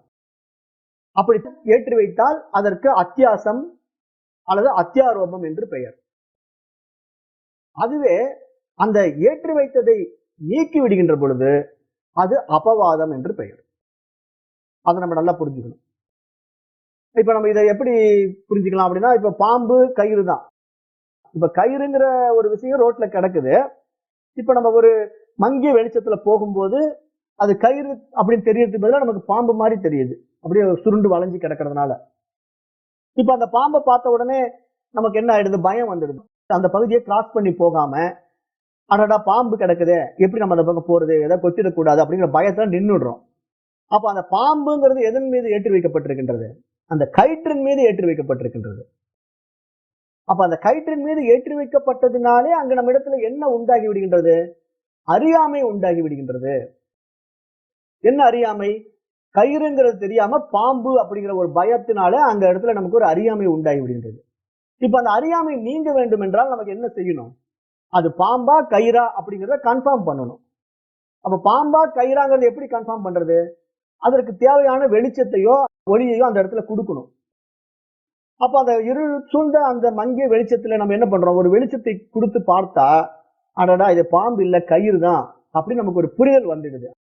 அதாவது நமக்கு தெரியாமல் கயிற்றின் மீது ஏற்றி வைக்கப்பட்ட பாம்பை நீக்கி விடுவது போல இங்கு அறியாமையினாலே அறிவின் மீது இந்த பிரபஞ்சத்தை ஏற்றி வைத்துக் கொண்டிருக்கின்றோம் அப்படிங்கிற ஒரு மிகப்பெரிய உண்மையை இந்த உபனிஷத் மந்திரம் சொல்லுது. இந்த உபனிஷத் மந்திரம் என்ன சொல்லுது அப்படின்னா, அறிவு ஏக்கமாக இருக்கிறது, அது எல்லையற்றதாக இருக்கிறது, அது தன்னில் தானாய் தன்மயமாய் இருந்து கொண்டிருக்கின்றது, அது பிரகாசித்துக் கொண்டிருக்கின்றது. அப்படிப்பட்ட ஒரு அறிவு தன்னில் படைத்துக் கொண்ட உபாதிகளான உடல்களின் வழியாக பிரகாசிக்க தொடங்குகின்ற பொழுது அந்த உடல்களுடைய உபாதியினுடைய தன்மையை பொறுத்து, புலன்களுடைய தன்மையை பொறுத்து, இப்ப 5 அறிவு உள்ள ஜீவர்களுக்கு 5 புலன்கள் இருக்கும். 4 அறிவு 3 அறிவுன்னு போனா அதுக்குண்டான புலன்கள் குறைந்து கொண்டே போகும். அப்ப புலன்கள் குறைய குறைய அந்த அறிவு பிரகாசிப்பது குறைந்து கொண்டிருக்கும். புலன்கள் கூட கூட அறிவு பிரகாசிப்பது கூடிக்கொண்டு போகும். அப்ப அந்த மாதிரி இந்த பேரறிவு இந்த மனித உடலிலே பிரகாசிக்கின்ற பொழுது இந்த 5 புலன்களுக்கும் அப்பாற்பட்டு மனம் என்ற ஒன்றின் மூலமாகவும் பிரகாசித்துக் கொண்டிருக்கின்றது, 6ஆம் அறிவாகவும் பிரகாசித்துக் கொண்டிருக்கின்றது. அப்ப இந்த 6ஆம் அறிவினுடைய மேம்பட்ட சக்தி ஆகிய புத்தி சக்தி என்ன பண்ணுது? நன்மை தீமைகளை பகுத்தறிகின்றது. எது சரி, எது தவறு, எது நித்தியம், எது அனித்தியம் அப்படின்னு பகுத்தறியக்கூடிய ஒரு தகுதியை அடைந்ததாக இந்த மனித தேகம் கிடைத்திருக்கின்றது. அப்ப அப்படி பார்க்கும்போது இப்போ இந்த மனித தேகத்தின் வாயிலாக புலன்களை வைத்துக் கொண்டு மனதை கையாண்டு கொண்டு மனிதன் என்ன பண்றான்? இந்த பிரபஞ்சத்தை படைத்துக் கொண்டான். அவனுக்கு விருப்பமான மாதிரி இந்த உலகத்துக்கு நாம ரூபங்களை சூட்டிக் கொண்டான். ஏன்னா இப்ப ஒவ்வொரு பெயரையும் ஒரு உருவத்தையும் நாம் தான் நம்முடைய விருப்பத்துக்கு தகுந்த மாதிரி சூட்டிக் கொள்கிறோம். அப்படி சூட்டிக் கொள்ளும் பொழுது அதுக்கு உண்டான நாம ரூபங்கள் எல்லாம் இதுதான் சத்தியம், இதுதான் உண்மை அப்படின்னு நம்ம நம்புறோம். அந்த நம்பிக்கையின் அடிப்படையிலே அது எப்படி நமக்கு தெரியுது? நம்மிடத்தில் ஏற்கனவே இருக்கக்கூடிய அறிவின் மூலமாக பிரகாசிப்பதினாலே அந்த புலன்கள் வழியாகவும் அந்த மனதின் வழியாகவும் அவைகள் வெளிப்படுகின்றன. அப்ப இங்க என்ன உண்மையிலேயே நடந்திருக்குது? நிர்மலமான நிரஞ்சனமான ஏதுமற்ற ஒரு அறிவு, வெள்ளை திரை மாதிரி இருக்கு அந்த அறிவு. அந்த அறிவுல எந்த சலனமும் இல்லை. அந்த அறிவின் மீது ஒரு திரைப்படம் ஓடுது. அப்ப அதுல நிறைய காட்சிகள் வருது. அது மாதிரி இந்த பிரபஞ்சம் ஓடுது. இந்த பிரபஞ்சத்துல நிறைய காட்சிகள் வருது. இப்ப இந்த காட்சிகள் எல்லாம் எதன் மீது ஏற்றி வைக்கப்பட்டிருக்கின்றது? அந்த அறிவின் மீது ஏற்றி வைக்கப்பட்டிருக்கின்றது. இப்ப இது புரியணும். இந்த இடத்துல நமக்கு இது புரிஞ்சிருச்சுன்னா அறிவு சலனம் இல்லாமல் சாந்தமாக ஆனந்தமாக அமைதியாக தன்னில் தானா இருந்து கொண்டிருக்கின்ற அறிவிடத்திலே போய் அறியாமையின் விளைவாக எப்படி கயிற்றின் மீது பாம்பை ஏற்றி வைத்து விட்டோமோ அது போல நம்முடைய அறியாமையின் விளைவாக இந்த பிரபஞ்சத்தை ஏற்றி வைத்துக் கொண்டு நாம் அதை பார்த்து கொண்டிருக்கின்றோம். அதில் நம்ம விவகாரத்துக்குள்ள ஈடுபட்டு கொண்டிருக்கின்றோம். எப்படி இப்படி திரைப்படத்துக்குள்ள போய் நம்ம படம் பார்க்கும் போது விவகாரத்துக்குள்ள ஈடுபட்டுக்கிறோம். திரைப்படம் என்னமோ நமக்கு அப்பாற்பட்டு அந்த வெள்ளைத்திரையில ஓடிக்கிட்டு இருக்கு. ஆனா அங்க ஒரு சோக சீன் வந்தவுடனே நாம இங்க அழுகுறோம், அங்க ஒரு சிரிப்பு சீன் வந்தவுடனே நம்ம இங்க சிரிக்கிறோம். அது மாதிரி இந்த பிரபஞ்சத்துல நம்ம விசை சுகங்களை உள்வாங்கி கொண்டு அதுலயே போய் உள்ள நுழைஞ்சிட்ட உடனே அதனால் பாதிக்கப்படுகின்றோம். அப்ப அந்த பாதிப்பு நம்முடைய அறியாமை அப்படின்னு நீங்க சாஸ்திரம் சுட்டி காட்டி என்ன சொல்லுதுன்னா, அந்த அறிவின் மீது அறியாமையினாலே நீ ஏற்றி வைத்துக் கொண்ட இந்த பிரபஞ்சம் உனக்கு துன்பத்தை கொடுக்கின்றது, துயரத்தை கொடுக்கின்றது, இன்பம் கொடுப்பது போல தெரிகின்றது, ஆனால் அதனால் நீ துன்பத்தை தான் அடைகின்றாய் அப்படின்னு சுட்டி காட்டுது. அதுக்கு பேரு அத்தியாரோபம் அப்படின்னு பேரு. அந்த துன்பம் கொடுக்கக்கூடிய விஷயத்தை அந்த மனம்தான் இதுக்கெல்லாம் காரணம், அறிவு இதில் சம்பந்தம் இல்லை அப்படின்னு நம்ம புரிஞ்சிட்டோம்னா அந்த விஷயத்துல இருந்து நம்ம நீக்கிடுறோம் பாருங்க. அந்த மனதை நீக்கி விட்டு அறிவை மட்டும் கவனிக்கும் போது அதற்கு பேர் அபவாதம்னு பேரு. அஞ்ஞானிகள் என்ன பண்றாங்க? உண்மையான வஸ்துவின் மேல் அனாத்மா வஸ்துவை பார்த்து கொண்டிருக்கின்ற காரணத்தினாலே உபனிஷத் இந்த முறையை கையாண்டு அத்தியாரோபம் அபவாதம் என்ற முறையிலே உபதேசிக்கின்றது. ஏன்னா இந்த கயிற்றின் மீது ஏற்றி வைத்துக் கொண்டிருக்கின்ற பாம்பு நிலையானது கிடையாது, கயிறு மட்டும்தான் நிலையானது. ஆனால் அறியாமையிலே கயிற்றின் மீது நம்ம பாம்பை ஏற்றி வைத்துக் கொண்டு பாம்பு பாம்புன்னு பதறிக்கிட்டு இருக்கோம். ஆனா நமக்கு அறிவு வந்துருச்சுன்னா அது கயிறு தான், பாம்பு இல்லை அப்படின்னு நமக்கு தெரிவது போல இங்கு நமக்கு ஞானம் வந்துவிட்டால் இந்த பிரபஞ்சம் இறைவனை தவிர வேறல்ல, இந்த அறிவின் மீது இந்த பிரபஞ்சம் ஏற்றி வைக்கப்பட்டிருக்கின்றது, உண்மையில் அறிவு மட்டும்தான் இருக்கின்றது அப்படின்னு நமக்கு புரிஞ்சுது. அதைத்தான் இந்த மந்திரங்கள் எல்லாம் நமக்கு இன்டைரக்டா உபதேசிக்கிட்டே இருக்கு. அதை நம்ம நல்லா உள்வாங்கிக்கணும். அப்ப நம்ம இங்க என்ன உண்மையிலே செய்யணும்? அறியாமையை நீக்குவதுதான் நம்முடைய முக்கிய நோக்கமாக இருக்க வேண்டும். அப்போ அந்த அறியாமையை நீக்கி ஆத்ம தத்துவமானது விளக்கப்படுகின்ற பொழுது நமக்கு இந்த உண்மை நன்கு புரிந்து விடுகின்றது. பிரம்மமான ஆத்மாவின் மீது நம்முடைய 3 சரீரங்களும் ஏற்றி வைக்கப்பட்டிருக்கின்றன. அப்ப அறியாமையில் இருப்பவர்கள் இந்த 3 சரீரங்களைத்தான் நான் என்று தன்னுடைய சுபாவமாக கருதி கொண்டு வாழ்ந்து கொண்டிருக்கின்றார்கள். அப்படி இவர்கள் அந்த மாதிரி அறியாமையில் வாழ்வதனால்தான் இவர்கள் என்ன பண்றாங்க, அந்த இருளில் போய் சிக்கிக் கொள்கிறார்கள், அந்த கார் இருளில் போய் சிக்கிக் கொள்கிறார்கள் அறியாமையின் காரணமாக. அப்ப அந்த அடிப்படையில் இந்த மந்திரம் என்ன சொல்லுதுன்னா, அசைவற்ற ஆன்மாவுக்கு எந்த வேலையும் கிடையாது, அது ஒன்றேயானது, அது தன்னில் தானாய் தன்மயமாய் இருந்து கொண்டிருக்கின்றது. ஆனால் அது எப்பொழுது அசைகின்றது, செயலாற்றுகின்றது அப்படின்னு பார்த்தா மனதிற்குள்ளே வருகின்ற பொழுதுதான் செயலாற்றுகின்றது, அசைகின்றது. அப்ப இங்க அசைவதும் செயலாற்றுவதும் உண்மையிலே அறிவு கிடையாது, அறியாமையால் ஏற்றி வைத்துக் கொண்ட மனதின் சேஷ்டை அப்படின்னு நம்ம நல்லா புரிஞ்சுக்கணும். அப்ப உண்மையிலேயே இந்த ஆன்மா எப்படிப்பட்டது, மனதை காட்டிலும் வேகமாக செல்லக்கூடியது. அதனால் இந்திரியங்களை அடையவே இயலாது. ஏனெனில் மனம் இதனை அடைவதற்கு முன்பாகவே ஆத்மா அதை கடந்து சென்று விடுகின்றது. அதனால இப்போ உண்மையிலேயே இந்த புலன்கள் வாயிலாக நம்ம இந்த ஆன்மாவை தெரிந்து கொள்ள முடியாது, மனதின் வாயிலாக இந்த ஆன்மாவை நாம் தெரிந்து கொள்ள முடியாது. ஏன்னா இதற்கெல்லாம் அப்பாற்பட்டது ஆன்மா. ஆன்மாவுடைய தன்மை என்னன்னா, ஒரு மனதின் வாயிலாகவோ நம்ம இடத்துல இருக்க புலன்களின் வாயிலாகவோ நாம் புரிந்து கொள்ள முடியுமா, தெரிந்து கொள்ள முடியுமானா அப்படிப்பட்ட ஒரு விஷயமே கிடையாது. ஆனால் அதை நாம் எப்படியாவது புரிய வைக்க வேண்டும் இதே மனதிற்கு அப்படிங்கிறதுனால இது மாதிரி ஓமானங்களை சாஸ்திரம் எடுத்து நமக்கு புரிய வைக்க முயற்சி செய்வதனால இப்ப நம்ம இடத்துல ஒரு விஷயம் புரிய வருது. அப்போ அறியாமையிலே இந்த கயிற்றின் மீது பாம்பை ஏற்றி வைத்துக் கொண்டது போல அந்த அறிவின் மீது இந்த பிரபஞ்சத்தை நாம ஏற்றி வைத்துக் கொண்டு இந்த பிரபஞ்சம் அசைவது போல மயங்கி கொண்டிருக்கின்றோம். எப்படி வெள்ளை திரையில படம் ஓடும்போது படமெல்லாம் அசையுது, அந்த படத்துல நிறைய சீன்கள் வருது, ஒரு குண்டு வெடிக்கிற மாதிரி ஒரு சீன் வருது, கும்பாபிஷேகம் நடக்கிற மாதிரி ஒரு சீன் வருது. இப்ப கும்பாபிஷேகம் வந்த உடனே கன்னத்துல போட்டுக்கிறோம், குண்டு வெடிச்ச உடனே பதறோம். அப்ப இங்க ரெண்டுமே உண்மை இல்லை, திரைப்படம். ஆனா திரைப்படத்தில் இருக்கக்கூடிய அந்த சீன்குள்ள நம்ம உள்ள போயிட்டோம்னா எப்படி அது எந்த அளவுக்கு உண்மையா நம்மளை மயக்குதோ அந்த மாதிரி இந்த உலகம் நம்மை மயக்கி கொண்டிருக்கின்றது அப்படிங்கிறது இந்த மந்திரம் நமக்கு சுட்டி காட்டுது. அப்ப இங்க என்ன நம்ம புரிஞ்சுக்கணும் அப்படின்னா, ஒரு பொருள் அசையவோ இயங்கவோ வேண்டுமானால் அந்த இயக்கத்திற்கு ஒரு இடம் வேண்டும். எங்கும் நிறைந்த ஒன்று எங்கே அசைய முடியும்? எனவேதான் ஆன்மா அசைவற்றது அப்படின்னு இங்க சாஸ்திரம் சொல்லுது. ஏன்னா அசையணும் அப்படின்னா அதுக்கு ஒரு இடம் வேணும்ல. ஆனா ஆன்மாவோ எங்கும் நிறைந்தது, அதற்கு வேறாக எதுவுமே இல்லை, அது அசையவே முடியாம இருக்கு. அப்ப அசையக்கூடியதாக மாற்றுவது மனதின் அறியாமை அப்படின்னு நம்ம நல்லா புரிஞ்சுக்கணும். மனம் புறப்பொருட்களை நினைக்கும் பொழுது அது வெளியில் சென்று அந்த பொருளின் வடிவை எடுப்பதாக நாம் புரிந்து கொள்ள வேண்டும். இதத்தான் விஞ்ஞானம் என்ன சொல்லுது, ஒளியின் வேகத்தை விட மனம் மிக மிக அதிக வேகமாக செல்லக்கூடியது, அதனால்தான் அந்த பொருளின் வடிவத்தை எடுத்துக்கொள்கின்றது அப்படின்னு சொல்லுது. அதாவது சவுண்ட் அண்ட் லைட் எனர்ஜியை விட மைண்ட் எனர்ஜி ரொம்ப பவர்ஃபுல்.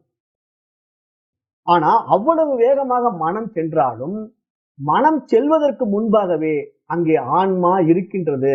அதனால புரிஞ்சுக்கணும். ஏன்னா மனம் சென்று அதை அடைந்து பார்க்க வேண்டியெல்லாம் அவசியம் இல்லை, அது எப்பொழுதும் ஆன்மா மட்டும்தான் இருந்து கொண்டிருக்கின்றது.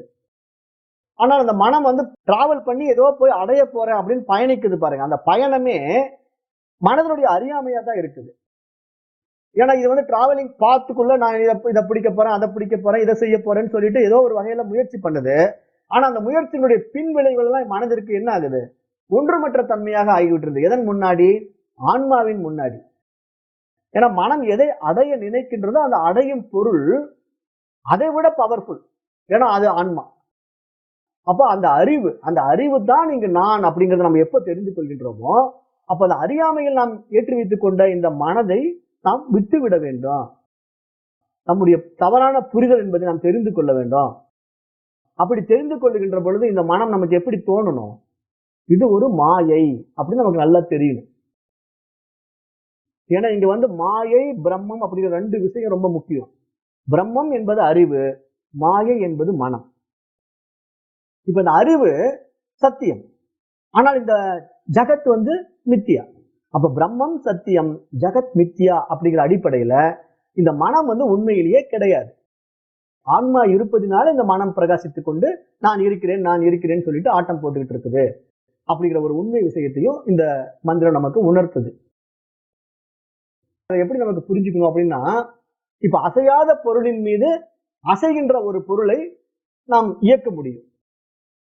உதாரணம் எப்படி? இப்ப அசையாத ரயில் தண்டவாளம் இருக்கு. இப்ப ரயில் தண்டவாளம் வந்து அசைகிறது இல்லை, ஆனா அதன் மீது ரயில் என்ன பண்ணுது? வேகமாக ஓடுகின்றது.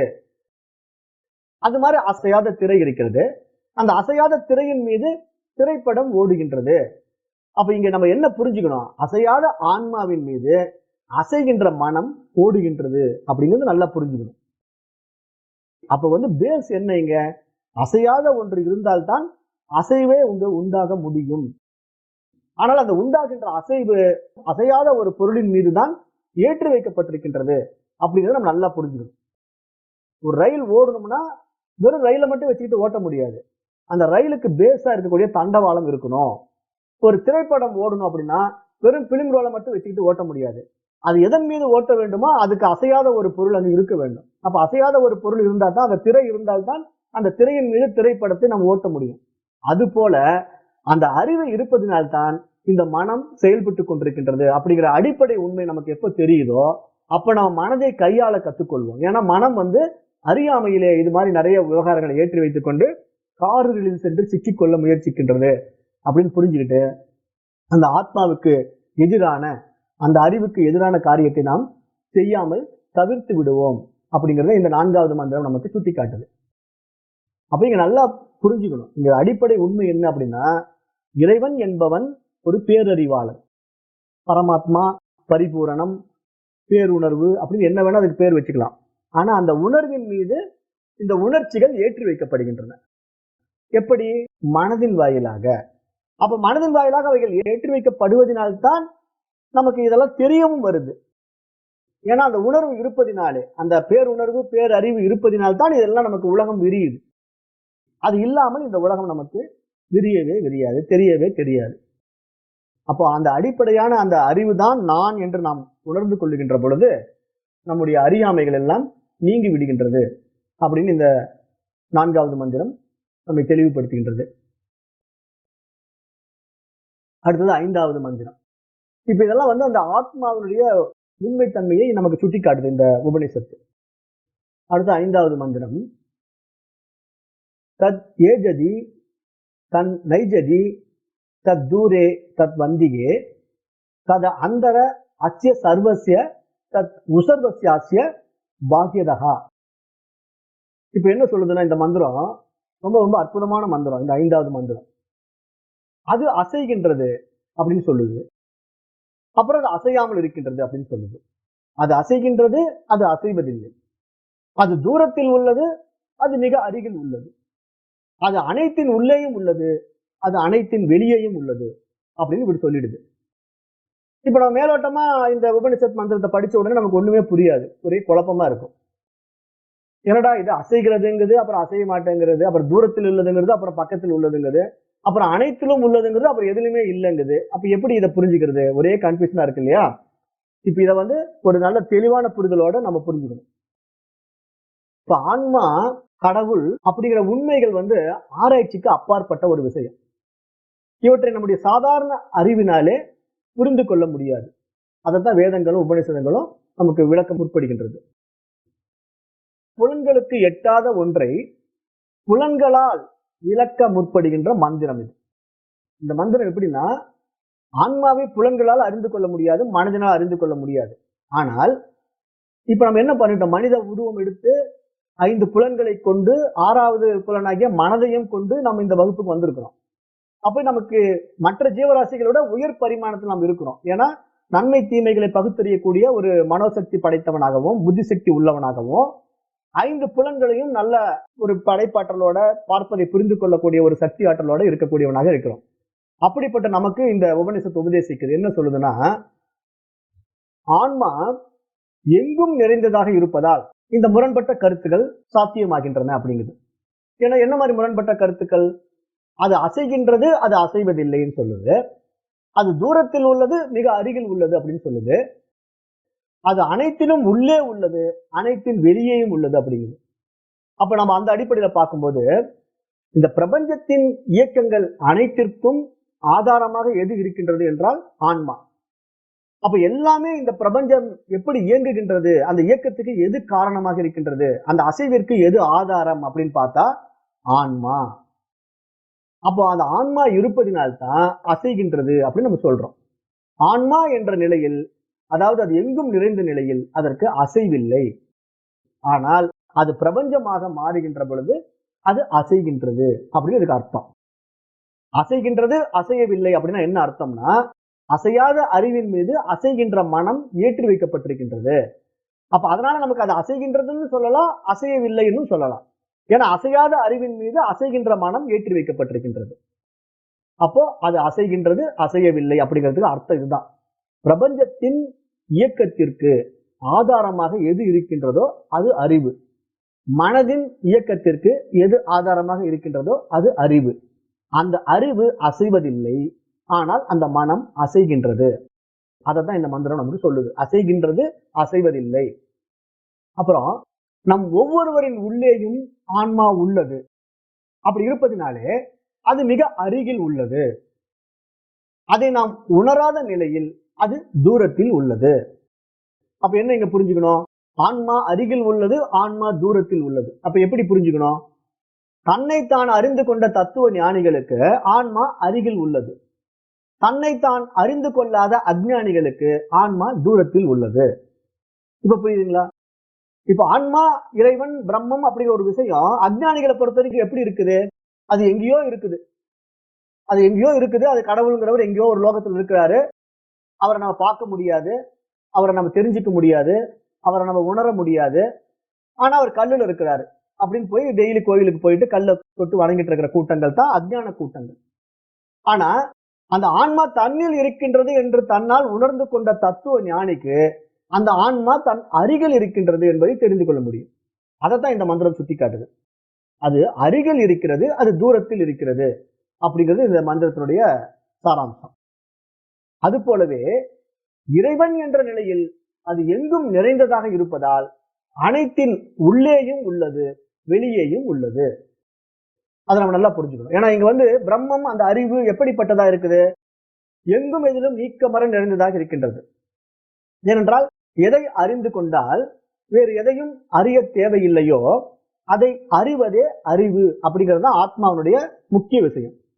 அப்ப இந்த ஆத்மாவான அறிவு என்ன பண்ணுதுன்னா, தான் இருப்பதினால்தான் இந்த பிரபஞ்சமே படைக்கப்படுகின்றது என்பது அதுக்கு தெரியும். ஏன்னா அதன் மீது ஏற்றி வைக்கப்பட்டிருக்கின்றது, இந்த உலகம் அதன் மீது ஏற்றி வைக்கப்பட்டிருக்கின்றது. அப்ப இந்த மனதின் வாயிலாக எது வேணாலும் படைத்துக் கொள்ளலாம், என்ன பொருள் வேணாலும் நீங்க படைத்துக் கொள்ளுங்க. அல்லது இந்த புத்தி சக்தியின் வாயிலாக விஞ்ஞான கண்டுபிடிப்புகளாக எது வேண்டுமானாலும் இருக்கட்டும், ராக்கெட்டா இருக்கட்டும், செல்போனா இருக்கட்டும், டெலிவிஷன்ஸா இருக்கட்டும், என்ன வேணா இருக்கட்டும். அப்ப அந்த பொருள்கள் எல்லாம் அந்த புத்தி சக்தியினுடைய கண்டுபிடிப்பாகவே இருந்தாலும் கூட அந்த கண்டுபிடிப்புக்கு ஆதாரமான அறிவு அந்த பேரறிவு தான். அப்ப அந்த பேரறிவின் வாயிலாக மனிதன் என்ற ஒரு உபாதியின் வாயிலாக, மனதின் வாயிலாக, புத்தி சக்தியின் வாயிலாக ஒரு பொருள் வெளியே படைக்கப்பட்டிருப்பினும் அந்த படைக்கப்பட்ட பொருள் அந்த அறிவுக்கு வேறாக இல்லை. ஏனென்றால் அந்த அறிவு இருப்பதினால்தான் இந்த படைப்பு உண்டாக்கப்படுகின்றது. அப்ப இந்த படைப்புக்கு ஆதாரமாக அந்த அறிவே இருக்கின்றது அப்படிங்கிற அடிப்படை உண்மையை நீங்கள் உணர்கின்ற பொழுது இங்கு அந்த படைக்கப்பட்டவனும் படைப்பும் படைப்பாளி எல்லாமே ஒன்றே தான், அந்த அறிவு மட்டும்தான். அதைத்தான் நம்ம திரிபுட்டியில பார்த்தோம். காண்பான் காட்சி காணப்படும் பொருள், அனுபவம் அனுபவிப்பவன் அனுபவிக்கப்படுவை அப்படின்னு எல்லாம் எப்படி தெரிஞ்சுக்கிட்டோம்? இந்த பிரபஞ்சமாக இருப்பதும் இந்த பிரபஞ்சத்தில் இருக்கிற அத்தனை அம்சங்களும் அந்த அறிவுக்கு வேறாக இருக்க முடியாது. ஏன்னா அறிவு இருப்பதினால்தான் இந்த மனதின் வாயிலாக, புத்தி சக்தியின் வாயிலாக எல்லாமே வெளிப்பட்டுக் கொண்டிருக்கின்றன. அப்ப இங்க வெளியே ஒன்றை படைத்து விட்டு அந்த படைப்பை நான் தான் படைத்தேன் என்று ஒரு மனிதன் சொல்வானேயாகில் அந்த மனிதனுக்கு அந்த புத்தி சக்தி எங்கிருந்து வந்தது அப்படிங்கறத நம்ம ரொம்ப டெப்த்ல ஆராய்ச்சி பண்ணி பார்த்தோம்னா அவனுக்குள்ளே இருக்கின்ற அறிவு தான் அந்த புத்தியை அவனுக்கு தூண்டி அந்த பொருளை படைப்பதற்காக ஆதாரமாக இருந்தது. அப்ப அந்த படைக்கப்பட்ட பொருள் அந்த அறிவுக்கு வேறாக இல்லை. ஏனென்றால் அந்த அறிவு இருப்பதினால்தான் அந்த பொருள் படைக்கப்பட்டிருக்கின்றது. அப்ப படைப்பு என்பது இந்த உலகத்திலே நம்ம வெளியே இந்த மனித உடலிலே இருந்து கொண்டு நமக்கு புறத்திலே பார்க்கப்பட்டாலும் சரி, இந்த மனித உடலாகவே பார்க்கப்பட்டாலும் சரி, இந்த மனித உடலையும் இந்த புற உலகங்களையும் கடந்து நம்முடைய அகத்துக்குள்ளே நம்ம திரும்பி சென்று விட்டாலும் சரி, இருப்பது நான் மட்டுமே, அறிவாகி நான் மட்டுமே. நான் இருப்பதினால் தான் இந்த பிரபஞ்சம் இருக்கின்றது. நான் இல்லாவிட்டால் இந்த பிரபஞ்சம் இல்லை அப்படிங்கிற ஒரு உண்மையை இந்த இடத்துல இந்த மந்திரம் நமக்கு சுட்டி காட்டுது. அப்ப இறைவன் என்ற நிலையில், அந்த அறிவு என்ற நிலையில் அது எங்கும் எதிலும் நீக்கமர நிறைந்திருப்பது இப்ப நமக்கு புரியும். எப்படி புரியும்? ஏன்னா அந்த அறிவின் மூலமா தான் இந்த பிரபஞ்சமே இருக்குது. அப்படிங்கும் போது இந்த பிரபஞ்சத்தில் உள்ள ஒவ்வொரு அணுவிலும் ஒவ்வொரு பொருளிலும் அதுவே நிறைந்திருக்கிறது. அதற்கு வேறாக எதுவுமே கிடையாது அப்படிங்கிறது இந்த மந்திரத்தினுடைய சாராம்சம். இந்த 5வது மந்திரத்தினுடைய சாராம்சம். அப்ப நம்ம நல்லா தெரிந்து கொள்ளணும். அசைகின்றது, அசையாமல் இருக்கின்றது, தொலைவில் இருக்கிறது, அருகில் இருக்கின்றது அப்படிங்கிற அடிப்படை விஷயங்கள்லாம் நம்ம ரொம்ப ஆராய்ந்து பார்த்தா அது ஆன்மாவை குறிக்கின்றது. ஆனால் அந்த ஆன்மா யாருக்கு தொலைவில் இருக்கின்றது, யாருக்கு அருகில் இருக்கின்றது என்பது அவரவருடைய மனதின் உயர் பரிமாணத்தை சார்ந்தது. அது அசைகின்றது, அசையவில்லை என்பது கூட மனதினுடைய உயர் பரிமாணத்தின் அடிப்படையில் தான் நாம் தெரிந்து கொள்ள முடியும். சாதாரண நிலையில இருக்கக்கூடியவர்களால் அது தெரிந்து கொள்ள முடியாது. அவர்களை பொறுத்தவரையும் அந்த ஆன்மா அறிய முடியாததாகவே தெரியும். ஆனா நம்மிடத்தில் இருக்கக்கூடிய புலன்களையும் இந்த மனதையும் கொண்டு நாம் நமக்கு நாமே விசாரம் செய்து பார்க்கின்ற பொழுது, நம்முடைய மனதிலே நாம் விசாரித்து பார்க்கின்ற பொழுது, நம்முடைய மனதின் அத்தனை விஷயங்களும், படைக்கப்பட்ட அத்தனை எண்ணங்களும் அந்த ஆத்மாவிற்கு வேறாக இருக்கவே முடியாது. அந்த ஆத்மா இருப்பதினால்தான் இந்த பிரபஞ்சமே இருக்கின்றது அப்படின்னு நம்ம நல்லா புரிஞ்சுக்கணும். அப்ப இந்த பிரபஞ்சம் என்கிற ஒரு விஷயம் படைக்கப்படுவதும் சரி, ஒடுக்கப்படுவதும் சரி, அதனுடைய மூலத்துலதான் நடக்கணும். அந்த அறிவிலிருந்து தொடங்கி அந்த அறிவிலேயே ஒடுங்க வேண்டும். அதற்கு வேறாக அது நடைபெற முடியாது. அதனாலதான் அந்த மனம் தன்னுடைய மூலத்துக்கு திரும்ப வேண்டும் அப்படின்னு நான் சொல்றேன் மீண்டும் மீண்டும். ஏன்னா மனம் எங்கிருந்து கிளம்பியது? உதிக்கும் இடம் எது? மனம் உதிக்கும் இடம் எது? அந்த அறிவு தான். அப்ப அந்த அறிவினிடத்திலே உதித்து அந்த அறிவினிடத்திலேயே ஒடுங்க வேண்டும். அந்த அறிவினிடத்திலே ஒடுங்கி விட்டா அங்க அறிவு மட்டும்தான் இருக்குது. அங்க மனம் என்ற ஒரு விஷயம் இல்லவே இல்லை அப்படின்னு நம்ம நல்லா தெள்ள தெளிவாக புரிந்து கொள்ள வேண்டும். இப்ப இந்த ஈசாவாசிய உபநிஷத்தினுடைய இந்த 5 மந்திரத்தோட இன்றைய வகுப்பை நாம் நிறைவு செய்யலாம். 6வது மந்திரத்திலிருந்து நாளைக்கு பார்க்கலாம். அப்ப இங்க இந்த உபநிஷத் சொல்ல வர்ற சாராம்சம் என்ன அப்படின்னா, ஈஸ்வரன் எப்படிப்பட்டவன், பிரம்மம் என்பது எப்படிப்பட்டது, அதில் நான் யார். இப்ப நல்லா புரிஞ்சுக்கணும். நான் என்பது நான் இந்த உடலோ மனமோ அபிமானித்துக் கொண்டிருக்கின்ற நான் அல்ல. என்னுடைய உண்மை சுரூபம் வேறு. அது போலவே நான் இந்த உலகம் என்று நினைத்துக் கொண்டிருப்பது இந்த உலகம் அல்ல, அதனுடைய உண்மை சுரூபம் வேறு. அப்ப இந்த நான் என்ற என்னுடைய தனித்துவமும் இந்த உலகம் என்ற ஒட்டுமொத்த பிரபஞ்சமும் எதன் மீது ஏற்றி வைக்கப்பட்டிருக்கின்றது என்றால் அந்த அறிவின் மீது, ஆன்மாவின் மீது ஏற்றி வைக்கப்பட்டிருக்கின்றது. அப்ப அந்த ஆன்மாவின் மீது ஏற்றி வைக்கப்பட்டிருக்கின்ற இந்த விஷயம் சமஷ்டி வியஷ்டி என்று பிரிக்கப்படுகின்றது. எந்த அடிப்படையில? நான் என்று என்னை தனித்துவமாக்கிக் கொள்கின்ற பொழுது நான் வியஷ்டியாகவும், இந்த மொத்த பிரபஞ்சமாக பார்க்கின்ற பொழுது சமஷ்டியாகவும் அங்கு இருக்கின்றது. அப்ப இந்த மொத்த பிரபஞ்சம் என்றால் அது ஈஸ்வர தன்மைக்குள்ளே வந்து விடுகின்றது.